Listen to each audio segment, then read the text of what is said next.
This episode has been brought to you in part by the Azrieli Music Prizes. Join them in celebrating artistic excellence at the AMP Gala Concert, live from Maison Symphonique in Montreal, happening October 20th at 7:30 p.m. Eastern. Orchestre Metropolitain will premiere award-winning music by laureates Aharon Harla, Iman Habibi, and Rita Ueda. Learn more at azrielifoundation.org/AMP.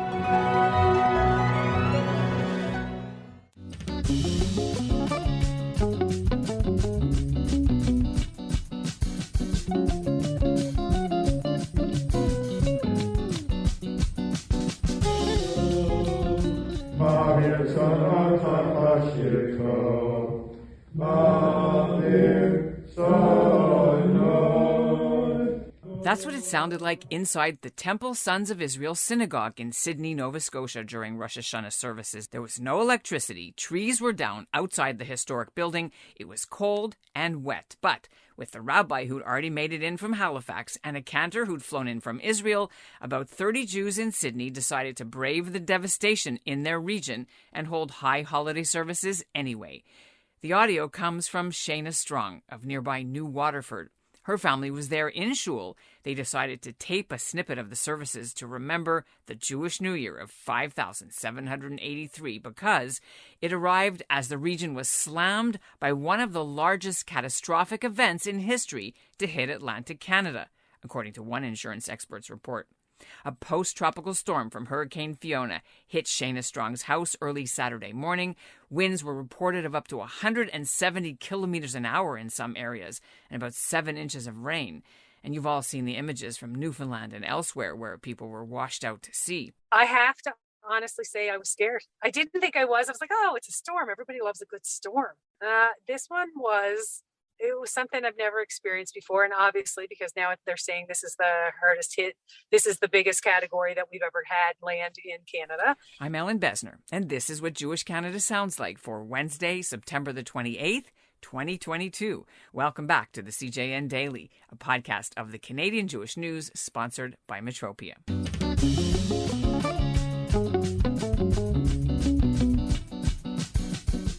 In Halifax, they did hold New Year's services without power at Shar Shalom Congregation on Oxford Street.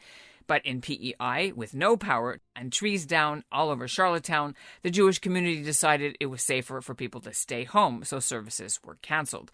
One resident of PEI, Joseph Glass, lives just outside Charlottetown. He estimates he has 100 trees down on his property. But he was able to eat apples and honey from his one apple tree, which miraculously survived unscathed. In New Waterford, Nova Scotia, where Shayna Strong lives, a tree fell on her house when the storm hit, and she hasn't had power since Friday night. She's had to throw out nearly all of the kosher food she ordered from Toronto for the high holidays. But despite being in the path of the storm, Jewish life went on in the only synagogue left on Cape Breton Island. Coming up, we'll get an eyewitness report from her. But first, here's what's making news elsewhere in Canada right now. Hi, I'm Judy Shostak in Toronto, and this is what Jewish Canada sounds like. The government of Alberta announced late Friday that it's adopting the IRA definition of anti-Semitism. Premier Jason Kenney made the announcement at a Chabad Center in Calgary together with B'nai B'rith and the heads of the Jewish federations of both Calgary and Edmonton. Alberta becomes the third province in Canada to formally adopt IRA after Ontario did it in 2020 and New Brunswick did it last year. The Canadian government did it in 2019. The IRA definition outlines what constitutes anti-Semitism, and especially Holocaust denial. It does also say that criticism of Israel is not, in itself, anti-Semitism. Jason Kenney's tenure as premier ends in just a couple of weeks, but he says the province will use the IRA definition to help fight hate crimes against Jews and also to try to stop people from blaming the Jews for COVID. And joining me now is Shayna Strong. She was speaking to me from her car outside a hockey arena in Nova Scotia. I'm in Port Hawkesbury just before you leave the island. Yep. And you have power. Tell us how you got this power. So I don't have power at my house. So we're out of power. So right now, basically, I'm sitting in the car. All of our cell service around here has offered all of us extra gigabytes. So mine has given me 50 extra gigs to get through these number of days. A lot of places have been getting their power back, but unfortunately, we haven't gotten our power back. The synagogue hasn't gotten their power back. Okay, so let's go back to before the Jewish New Year hit, you guys knew there was a storm coming. Tell us what you guys did to prepare. So to prepare for it, we didn't do any like closing of boarding up windows or anything like that. We basically filled gas tanks and our cars were filled and just in preparation if we lost power. Okay, so then when the storm started hitting, where were you all? You were planning to have dinner, people, on Sunday night. What was the deal? The storm started to hit like mid Friday evening. I want to say like 8, 9 o'clock. The rain started to come. We went to bed at a normal hour, went to sleep, but at about 2:30 in the morning, I was awoken by just how fierce the winds were, the way that it was hitting our windows, the way it felt like it was blowing through the windows, even though the windows obviously were closed, but it was hitting at such an intense pressure that even the blinds on the window were bouncing on the windows and things like that. I couldn't sleep through it. My husband, God love him, was able to sleep a bit. It seems to be a trend. Most women were up throughout the night and the husbands were all sleeping. But Facebook, everything like that was working. So we were all chatting with each other, talking about different things that were happening. And as I made my hurricane post, because everybody posts, as I made my hurricane post, I heard the biggest thud. And I said, I 100% think something just hit my house. So when my husband woke up in the morning, well, it was only about an hour later, he had actually woken up, heard the thud, and then was trying to figure things out. And he said, this tree looks awfully close to the house. And it turns out when we could actually go out and assess the damage in the yard, a very large, I'd say about 50 feet, blue spruce, older tree has landed on our house. Thankfully, it did not break through the house. We haven't assessed yet what damage is actually done physically to the house. We lost our back fencing. The pool had tons of stuff still in the pool area.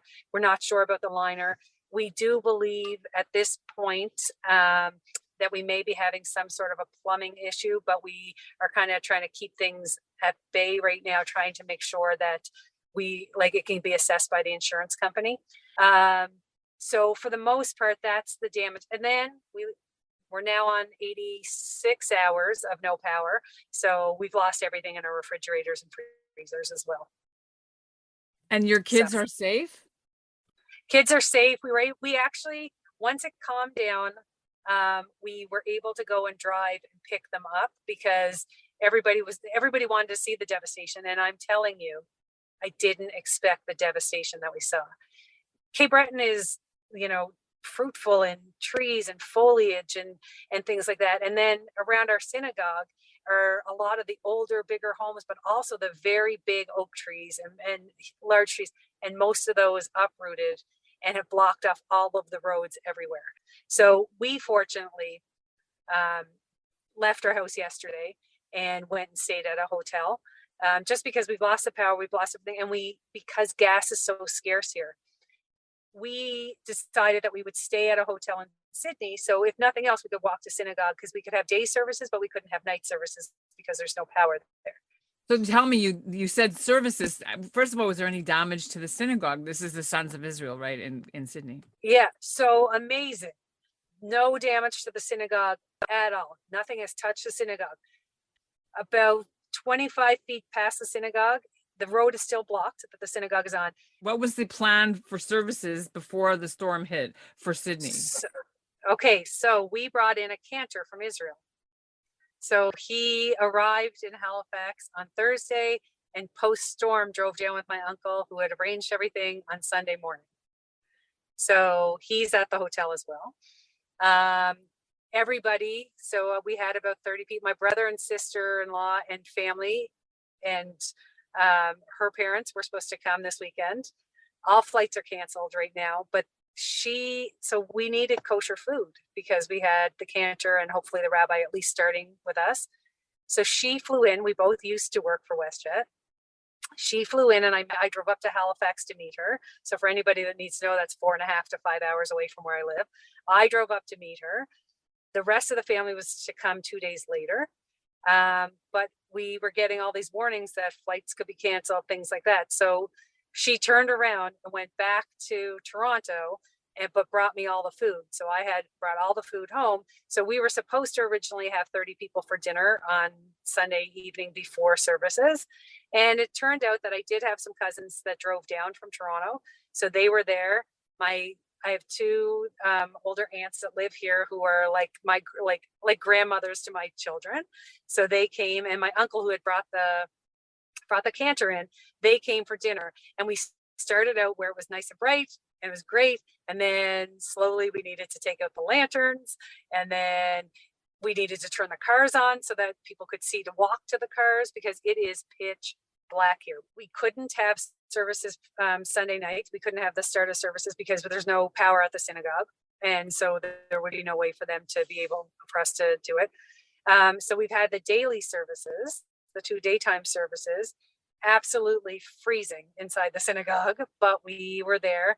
And, we're a very small community in Cape Breton to begin with. So, but we still had 25 or 30 people in services, and which was lovely. And it was lovely to have the cantor there. And it was lovely to have what is remaining of the Jewish community's choir that has been here for 60, 70, maybe even 80 years at this point. It still contributed with the cantor, and we made do with what we could. I would have to say, towards the end of the service at 1, I'm sure he had to be doing the rest of the service by heart, because I don't know how he could see. There was no lights up on the bima, so I don't or no sunlight up on the bima. So I'm not 100% sure how he could read the words and stuff. But we made do. We're resilient. It's who we are. And you had your kosher food, but no fridge. So how did you warm everything up? Okay, so we have a propane stove at our house, but we had some roast chicken, we had kugels, we had everything. So what we did is we set up the barbecue, we triple wrapped everything. We put the barbecue on low and used it as an oven to warm it.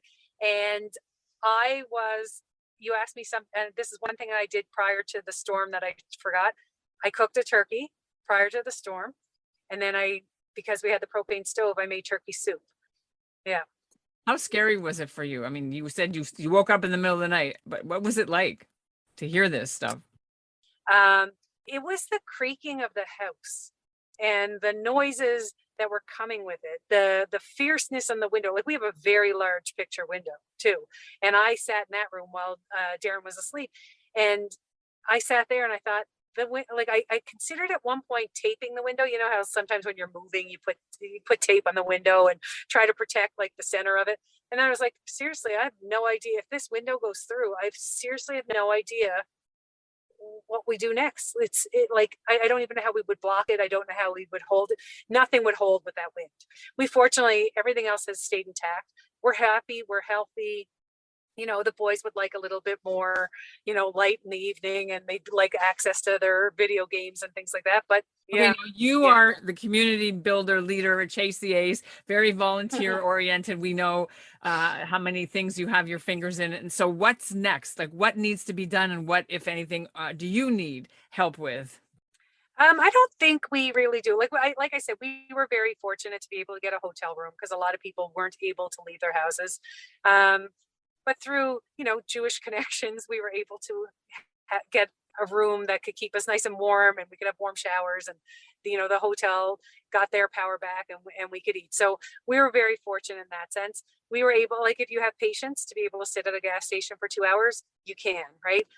I think in a way we were very lucky with respect to it being the Jewish holidays, because it gave us time to reflect and to think about the things that have happened over the last couple of days, and things that could have happened, but also gave us a chance that Darren didn't have to worry about getting to work and all those things, because everything slowed down. It wasn't just us slowing down for the holiday. It was everything slowed down. You know what? We can replace the food in our freezer. We've lost everything with respect to our freezers and stuff. The kosher food that was brought in, we used some of it on Saturday, but it was really supposed to also be for next week as well, because our house tends to host everybody for all the meals. So we've lost all of that, but I can always go to a grocery store to replenish when the grocery store is open. And that's what Jewish Canada sounds like for this episode of the CJN Daily, sponsored by Metropia. Integrity, community, quality, and customer care. I hope you all had a good, happy holiday, Rosh Hashanah, New Year's with your family, friends. Today's listener shout-out, in fact, goes to Rabbi Louis Sachs of Beth Torah Synagogue in Toronto. He does listen to our show, and he invited me to speak to his congregation on the second day of Rosh Hashanah about the CJN and our podcast and all about renewal and how we're reaching audiences in new ways. Thanks so much for the opportunity, Rabbi. And we'll end the episode today with a little bit of Alberta Premier Jason Kenney's speech announcing why his government decided to adopt the IRA definition of anti-Semitism. IRA stands for the International Holocaust Remembrance Alliance. Let me say in closing that I personally have been concerned to see some of these expressions of anti-Semitism associated with conspiracy theories that have been circulating, particularly during the COVID era.